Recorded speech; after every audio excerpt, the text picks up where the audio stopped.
Okay, so for a flat ledger like this, Christy, what we're going to want to do is move in kind of a zigzag pattern. Now you can go back and forth over the top, or you can go up and down lengthways here. So you want to get as close to the stone as you can as well. So standing up here, if you're holding the camera out about that length, you're going to be getting a good distance there. And what we're going to do is we're going to change our zoom to 18. So if you were to look, or we'll put it about 35 here.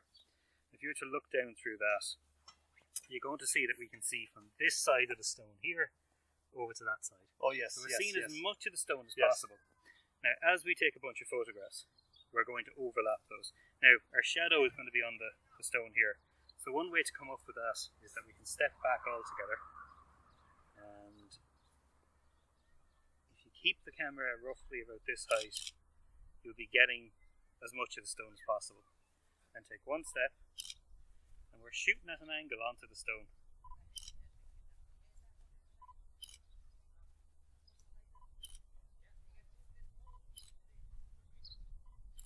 And then if you notice, I'm shooting off the stone completely. Yes. And that's so that I get as much context away from it. So this last photograph, the software will match that and I'll be able to cut out the stone. So you want as much detail around it as you can get. So I'm going to go back up on the same line.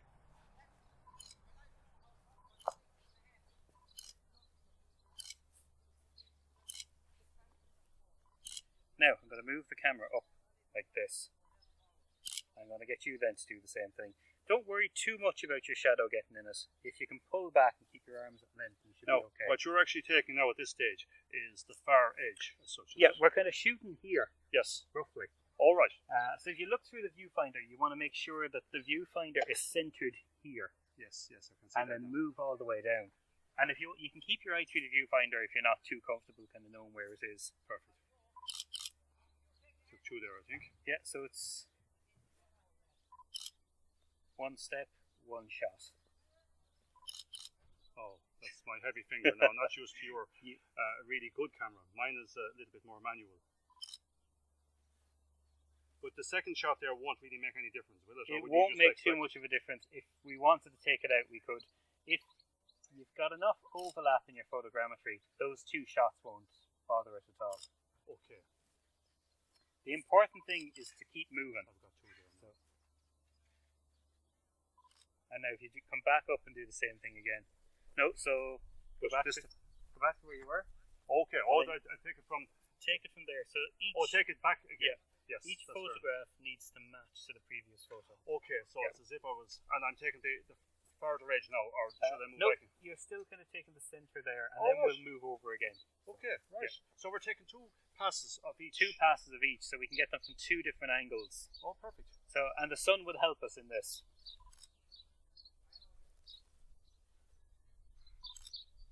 My steps may not be as great as yours, but I'm being extra cautious.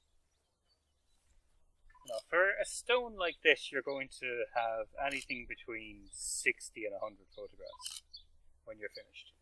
And supposing that I found that I miss a bit, is it possible then to retake that bit and stitch it in?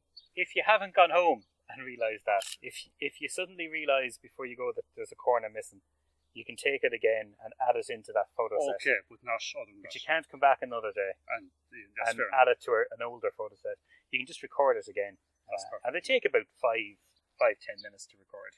Now I'm going to take the outer edge there as such. Yes. Now, what would I do? This is just a practical question. What would I do to get the far side of that stone if I'm working from here? I need to go across. You're going to need to move across. So you're going to be shooting this section of the stone now. And when you get down to the bottom, yes, you can actually move your body around.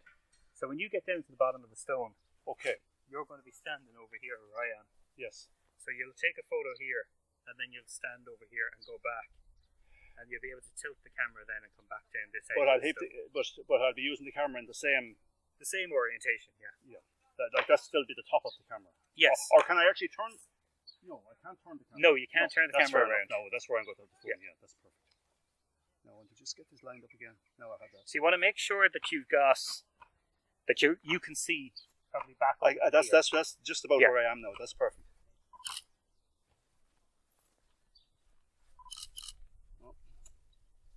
I'll get used to your camera eventually, and when I do, I'll bring it with me. You'll find that you have mine in your bag going home. I have enough camera parts left in fields, so I wouldn't know you took it at all. Yeah, no, it's a beauty. That's a nice camera now. I can actually hook that up to my mobile phone, and I can take photos with it. So when we were doing things very high up, I could put it on a very long pole, and I could take a couple of shots like that. Now, I need to go over here, keeping the camera. Yeah. So your camera was here the last time. Yes.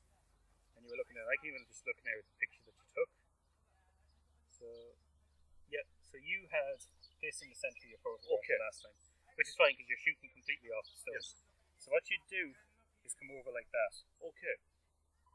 And take a photo down. And then we're going to move back up. And now our shadow is a good bit away from the stone this time. Well, I'll let you see that now. So we don't have to worry.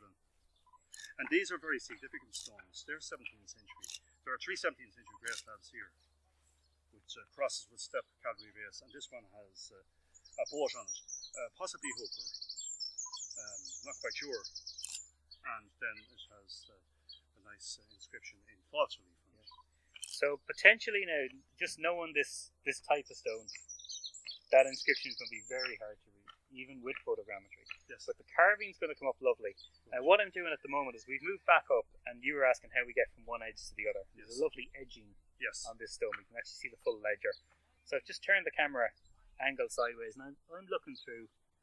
I can see the far side of the stone, and I can see the ground here. I can probably even see as far back as these kind of daisies here in front of me. So roughly again, how many shots do you think we're going to end up taking? I would say anything between... We're probably looking about 100 now. Okay.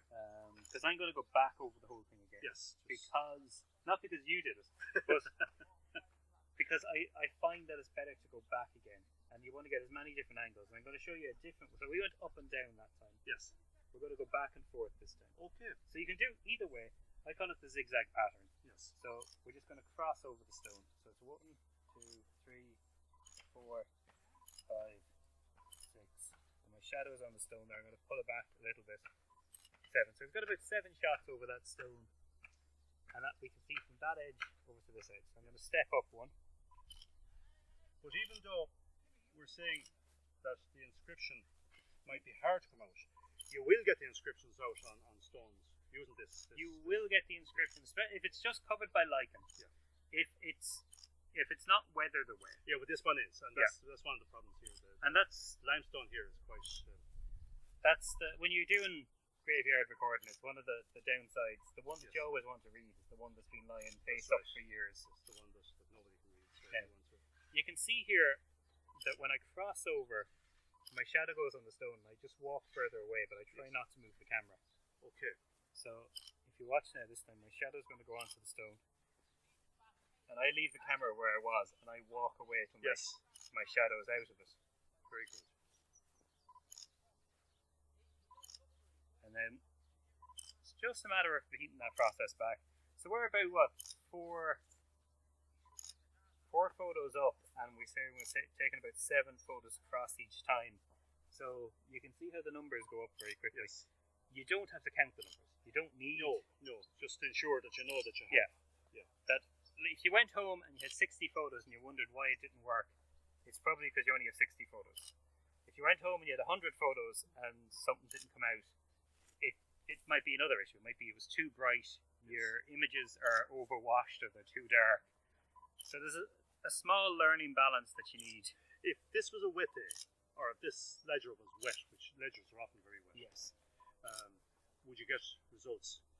You would and you wouldn't. You get the shape of the ledger, and you'd probably get again the boat that we're going to see from this. But the inscription would be very difficult. Okay. So if it's raining, you don't do photogrammetry. If it's after rain, you can go out with a cloth or one of those fibre cloths, and you could just mop up the stone. Yes. And that's completely fine. You're just picking up the dampness. So as long as there's no big puddle of water on it, that's all that really matters. Now, again, I'm going to shoot up onto this other ledger, just so I've got that area of context that I can cut pieces out. If I was to stop directly at the edge of this stone, the software would stop there, and we wouldn't get any detail on the top. Okay. So And this is the bad part about working in the graveyard is at some point you have to cross over the headstones. Yes. So you have to make sure you're not walking on too many graves. But with these old graveyards, it's kind of unavoidable. Yeah. Well, I always say to people that you can't walk in a graveyard without walking on somebody's burial. Yes. But people get upset, and I can understand that. So, one last thing I'm going to do, and I could have done this first or last, is I'm going to go to the bottom of the stone and I'm going to take a photograph of what it looks like now, so that we can show people the difference between what the photogrammetry can bring up and what a normal photograph. Yes. Yeah, because as it is, we can see very little on that. Yeah.